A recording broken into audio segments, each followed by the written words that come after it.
So natapos na nga yung lunch natin. Hindi na tayo nakapag-vlog kasi mas nag-focus tayo sa kwentuhan. Konti lang ang ating oras, kaya dapat i-maximize talaga natin yung talagang pure kwentuhan lang. Anyway, maraming salamat Mang Berto, no? At least nakasama at na-meet ko kayo, no? And very thankful tayo, no, na kinontak tayo ni Mang Berto na nandito siya sa Richmond. Malaking pasasalamat, no, dahil syempre since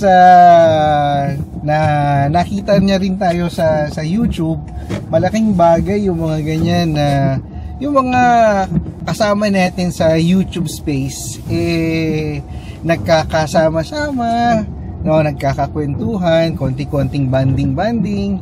Kasi in the first place, yun naman talaga yung parang naging pinaka-goal ko kung bakit ko kinreate yung channel namin. Apart from creating memories with our family, no, talagang nire-record natin yan. Dyan ako nakakuha ng matagal-tagal na nating I think hinahangad, which is magkaroon tayo ng group of people na makukonsider natin na kasama siya sa network natin na pag mga ganyang klaseng sitwasyon, nagkakaroon tayo ng opportunity makapag kumain sa labas, kwentuhan tungkol sa buhay natin dito sa Canada, at na-achieve natin yan through YouTube. So that's a good milestone, kumbaga, na na-achieve natin. Apart being a YouTube partner, no, makasama tayo sa YouTube partner program, isa yan sa mga talagang primary kinatutuwa natin dito sa YouTube is yung nagkaroon tayo ng mga magagandang kaibigan, no? Mga kaibigan na alam kong pare-pareho ang interest, which is ito nga yung pag-vlog. So papunta na tayo ulit sa opisina dahil nakakaisang oras na nga tayo, pero hindi naman tayo nag-break kaninang umaga, no? Tsaka hindi pa tayo nagbe-break mamayang hapon. So okay lang, medyo mag-chill muna tayo. It's currently 12:32. Interesting lang yung sinabi ni Mang Berto no, nagkukwentuhan kami kanina. Sabi niya kasi na yung channel niya actually ni-register niya sa business, sole proprietorship, and then from that dine-deduct niya lang yung mga expenses, kung ano yung mga potential na earnings niya, para lang nagbabalance out, di ba? At the same time, hindi na siya natataksan. So aalamin ko din yung ganyang possibility para ma-shield natin yung sarili din natin from unnecessary taxes. Kasi kapareho nung mga labas-labas daw, sina-charge na daw yun sa kanyang registered business para na-offset lang yung nakikita niya sa YouTube. Walang tax, diba?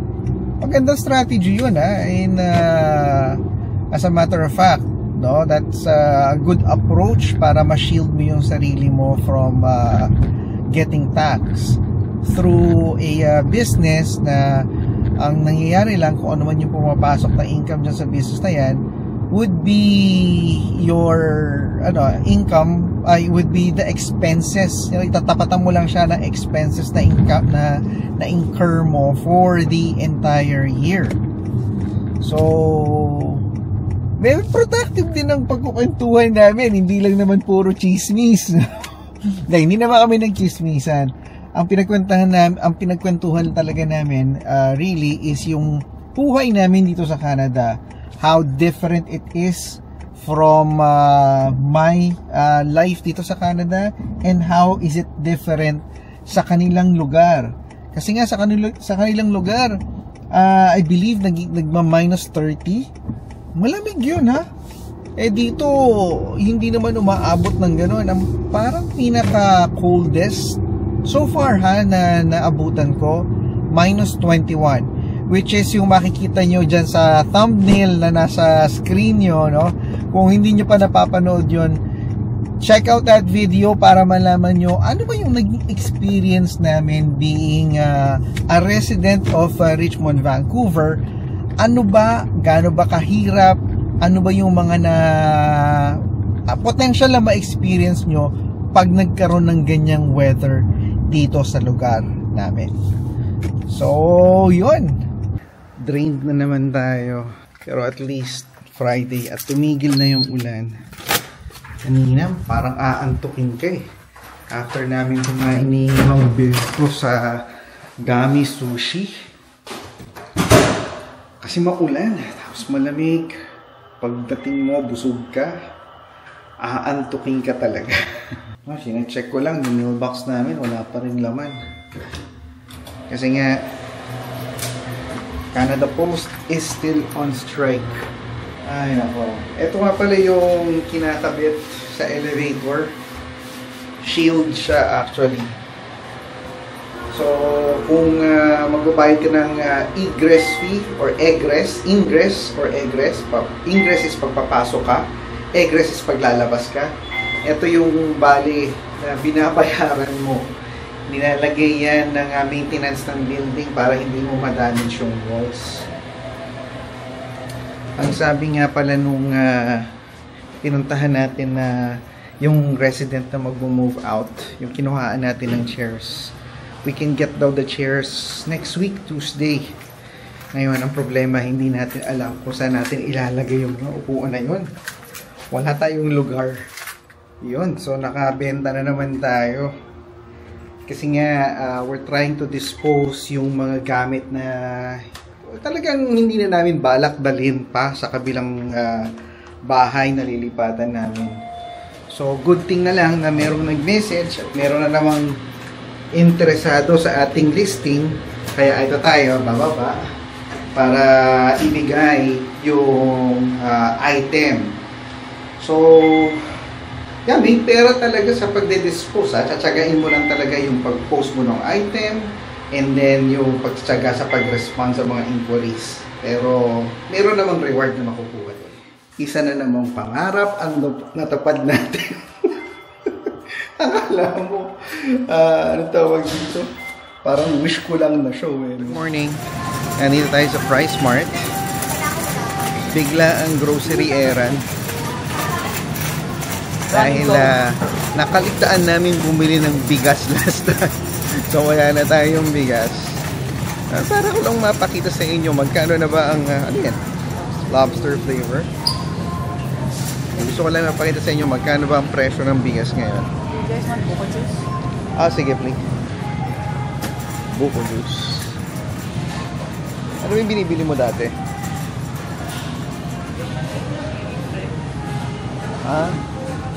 Yung iba na to. What's this?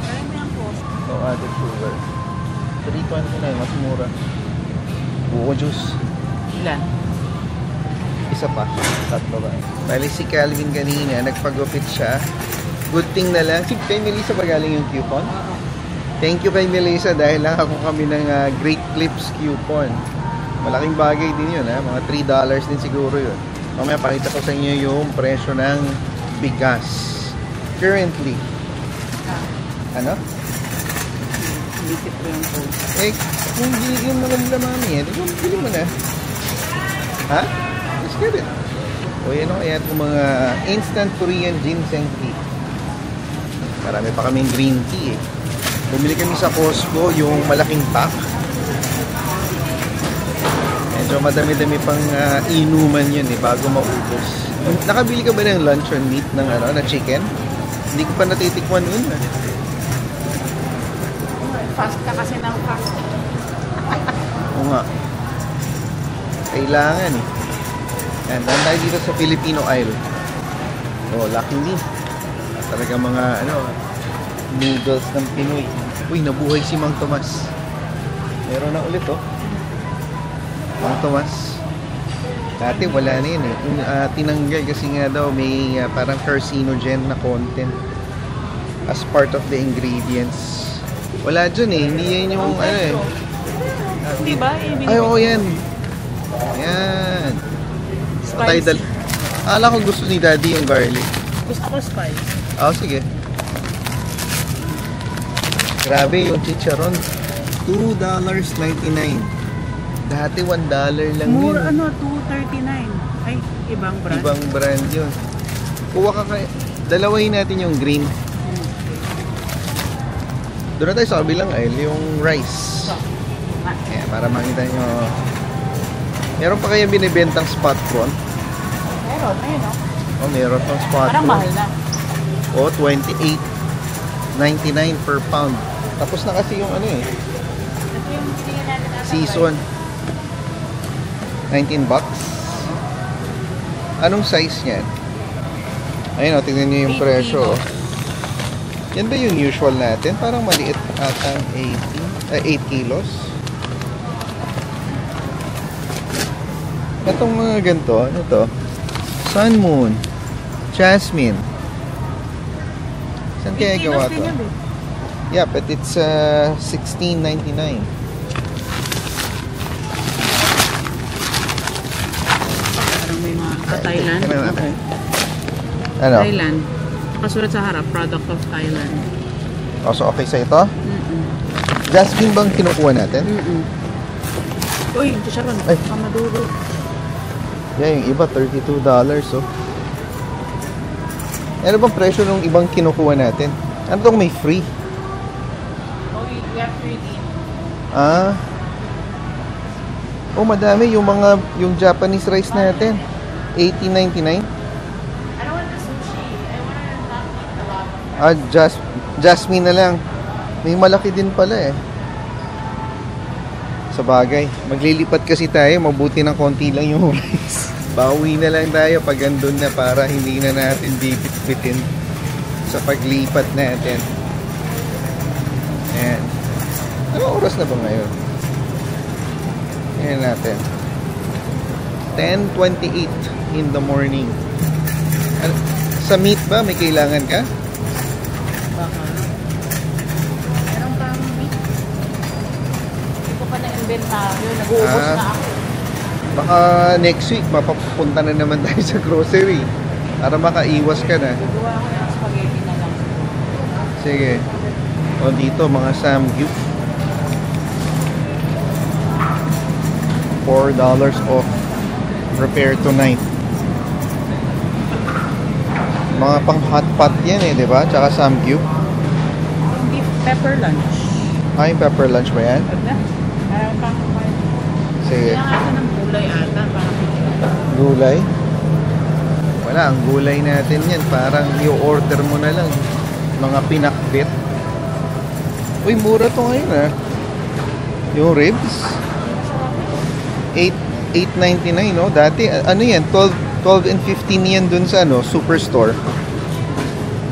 Sure ka? ino-oven. Oo. Pero mga karne pa tayo. Hindi ko na naman magagamit yung mga nauna kong bili. Yeah, pag ano lang, pagka ayaw mo magluto, gusto mo oven lang. Ay no, sayang oh, $8.99. Anong flavor yan? Barbie. Oh, yan. O tapos may Korean style din sila. 15 to 20 minutes. Tapos may honey garlic din. Yeah, okay. One is enough? Yeah. Or make it two? Isa honey garlic. Oo, isa lang. Anong pang sama mo dyan pagka niluto mo? So, ibig sabihin, magluluto ka pa ng iba? Ah, okay. Gulay, salad.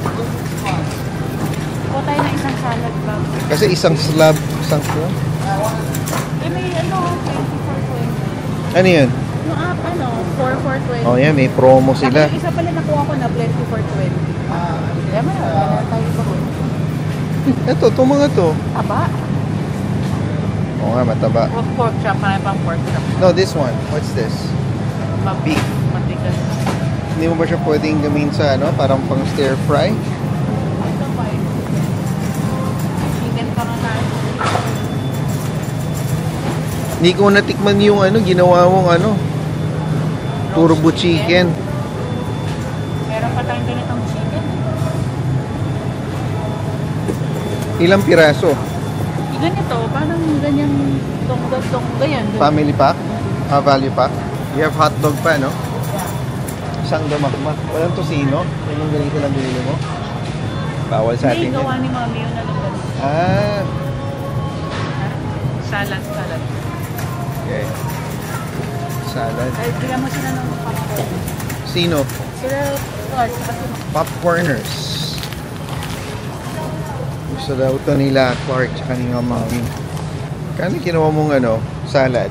Salad mo $5? Mayroon na yan? May sauce na kasama? Wala.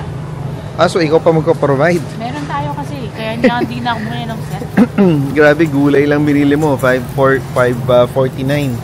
Ayan tinatawag na shrinkflation. Ikaw pa maglalagay ng parang pinaka-sauce mo. Pero ang mahal-mahal na. Equivalent na siya sa isang set. Dati may croutons pa yan. Ganyan na yung presyo eh. Bisitahin natin si Aling Mary. Baka may option na siyang iba. Total maaga tayo eh. So i-check natin.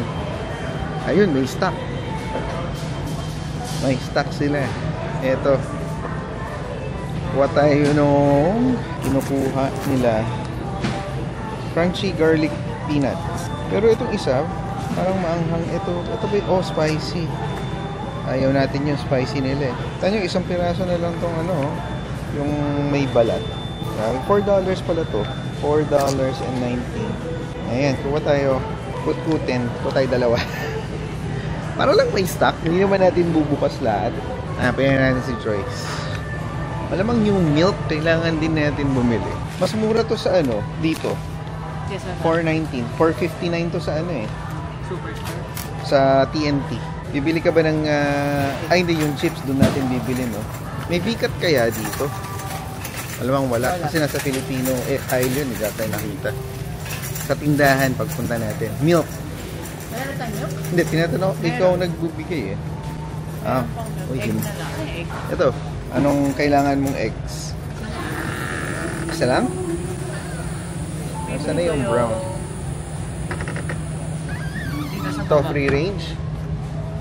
Mahal naman. Brown eggs? Ano bang? Brown. Ha? Kailangan natin check. Do the honors. Okay lang? Okay. Minsan kasi may basag. Pati yung sa ilalim niya, minsan nakailang beses na kaming ganun eh. May crack sa ilalim. Next yung dessert. Excel. Nakasilaw, no? Ang daming mga yellow tag. Yung yogurt ni Pork, okay pa? Nahiligan niya yung mango yogurt. Sarap naman kasi. Yung toilet paper ba tatagal pa yun ng 1 linggo? I mean, 2 linggo pala. Wow. Parang close to isang bento box na. Isang pakete lang yun ng ng cheese. Tignan nyo. Crack and Barrel. $9.39. Yan. Sana walang glare. Ito mas mura. Almost $5. Naka-sale siya ngayon. Ay, kakaiba talaga. Kung magkukumpute ka talaga at kung halimbawa galing ka sa Pilipinas, no? Malulumo ka sa pagkukompute eh. Ano kalaking bisa bibili natin? Kunin mo yung pinakamalaki. Ito rin binibili ko yung olive oil. Oh. Try naman natin kay avocado oil. Baka pag nagbago ka, magugustuhan ba ni Clark? Liitan mo na lang kung magbabago ka para makapagpalit ka. Grabe, ang butter is $10. Pero dito yung, ay, olive pala to, no? Malaki kasi ito eh. Yung mga butter talaga na naka-blow. Oh, ice cream. Ice cream tayo. Oh, ano na lang yun? Nabawasan na ata ng 3 yun. Yung Häagen-Dazs? Oo. Alam, huwag naman lagi may ice cream sa bahay. Sabagay. Iiwas tayo. Kasi minsan, dyan tayo hindi nakakapag-no. Ano? Yung yogurt. Dito ko nabili. Ayan yung yogurt. Yung ito. Ay, kaso hindi sale dito. $8 na yun, oh, sa sige na nga. Ganun din eh.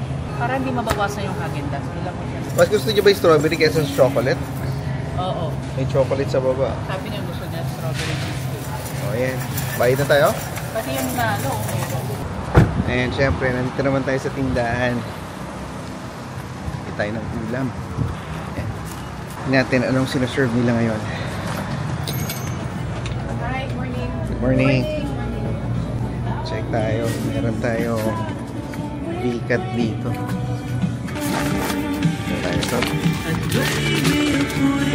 bigyan tayo ng assignment. Kuha daw tayo ng tomato sauce para sa spaghetti. Del Monte daw. Ayan yung ulam ngayon. Oh, may crispy pata. Oh. Kumakain ba kayo itong shingaling? Kumakain na ba yan? Masarap din yan, ha? Nagkikrave lang ng maalat. Tingnan tayo dito. Parang minsan naiisip ko parang gusto kong maghalo-halo. Ito yung mga frozen section. Ako naisip ko yung husband ni Joy, si Shanky. Kuha ba tayo ng sapin-sapin? Ako, Shanky, walang sapin-sapin. Buti na lang. Hindi natin kailangan bumili. Natay lang natin bumili ng ulam si Joyce. And then, pack up na tayo. How I love the city of mine. It never gets me down. City of mine. How I love the city of